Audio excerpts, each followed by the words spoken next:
everyone, welcome back to my channel. My name is Shikha Sharma and I am a teacher by profession and my channel name is Teach Learn and Grow with Me. So it's very good to hear that कि आप लोगों को मेरी बताई हुई vacancies के बाद call आने लगे. मेरे पास आप लोगों के कमेंट्स मैंने पढ़े कि आप लोगों को लेंसेज से फ़ोन आया, इंट्रोडक्शन हो गया फ़ोन पे.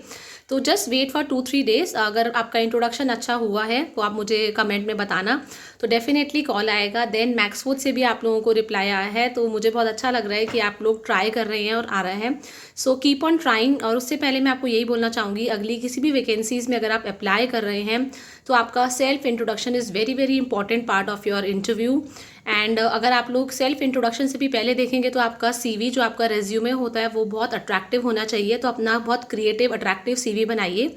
आप गूगल से सैम्पल दे सकते हैं टीचर रेज्यूमे का और बहुत अच्छा सा अपना सीवी बनाइए, क्योंकि सबसे पहले जब आपके साथ मैनेजर वगैरह प्रिंसिपल आपसे मिलती नहीं है, उस सबसे पहले आपका सीवी उनके सामने होता है. अगर आपका सीवी इतना कैची होगा, अट्रैक्टिव होगा, तभी आप लोगों को कॉल आएगी. एंड सेकेंड पार्ट हमारा हो जाता है इंट्रोडक्शन. तो अगर आपका सेल्फ इंट्रोडक्शन प्रॉपरली, स्पेशली अगर मैं दिल्ली की बात करूँ, क्योंकि मैंने दिल्ली में बहुत सारे प्राइवेट स्कूल में काम किया है 12-13 साल, तो मैं यही बोलूँगी कि आपका सेल्फ इंट्रोडक्शन और आपका कॉन्फिडेंस जो होता है वो बहुत ज़्यादा मैटर करता है. तो इसीलिए अपना इंट्रोडक्शन बहुत अच्छा सा इंग्लिश में प्रिपेयर कीजिए. बायलैंग्वेज नहीं, क्योंकि दिल्ली में जितने भी अच्छे हाई स्टैंडर्ड के रेप्यूटेड स्कूल्स हैं वहाँ पे इंग्लिश में ही वो इंग्लिश ही मांगते हैं, क्योंकि they want their children also to speak in English, to communicate well in English. So introduction के बाद हमारा सेकंड चीज़ आ जाती है आपका सब्जेक्ट नॉलेज. आपका कंटेंट, जिस भी सब्जेक्ट के आप टीचर हैं, आप लोगों का कंटेंट नॉलेज बहुत स्ट्रांग होना चाहिए, ताकि आपसे कहीं से भी किधर से भी उठ के क्वेश्चंस पूछे जाएं तो आप लोग बिना हिचके हुए आंसर दे पाएँ, क्योंकि हर स्कूल में रिटन टेस्ट आजकल हर जगह होता है, राइट.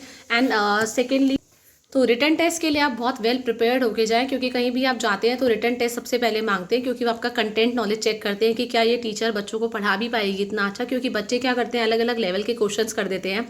कहीं से भी कई बार बच्चे बैग के अंदर होते हैं, एनसाइक्लोपीडिया रखते हैं और कहीं से भी क्वेश्चनिंग कर देते हैं. क्यों? वास्ट नॉलेज है आजकल बच्चों के पास.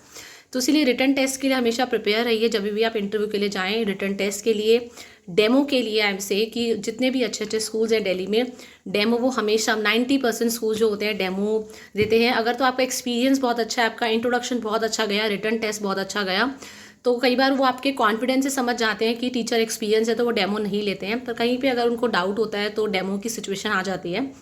तो डेमो अगर बच्चे अवेलेबल होंगे तो आपको किसी भी क्लास में भेज देंगे, 15-20 मिनट के लिए आपका डेमो ले लेंगे. यस, मोस्टली स्कूल्स आपको 2-3 घंटे पहले जब आप जाएंगे बता देंगे कि डेमो के लिए आप इस क्लास में जा रहे हैं, तो कोई भी टॉपिक पढ़ा सकते हैं. बट मोस्टली स्कूल्स जो होंगे डेमो से एक दिन पहले आपको इन्फॉर्म कर देंगे आपको इस क्लास को पढ़ाना है. इवन कई बार टॉपिक्स भी दे देते हैं. तो अगर दिल्ली के अंदर आपको सिलेक्शन लेना है, English is very very must. English आपकी बहुत अच्छी होनी चाहिए. आपका सेल्फ इंट्रोडक्शन बहुत अच्छा प्रिपेयर होना चाहिए. आपका सीवी अच्छा होना चाहिए. आपका कंटेंट नॉलेज, सब्जेक्ट से रिलेटेड कंटेंट नॉलेज बहुत अच्छा होना चाहिए. And plus your demo. अगर आपके अंदर ये सारी चीज़ें हैं तो डेफिनेटली आप बहुत अच्छे स्कूल में अपने आप को अपॉर्चुनिटी ले सकते हैं, बहुत अच्छा सिलेक्शन पा सकते हैं. और इन किसी भी चीज़ में अगर आपको साइंस में कोई भी ज़रूरत हो मेरे डेमो की, या कोई मैं टिप्स दे पाऊँ, आपको हेल्प कर पाऊँ आपके सिलेक्शन में, तो प्लीज़ मुझे कमेंट सेशन में आप कमेंट कर सकते हैं कि मैं किस तरह आपकी हेल्प कर सकती हूँ in the selection. Thank you everyone. Have a nice day.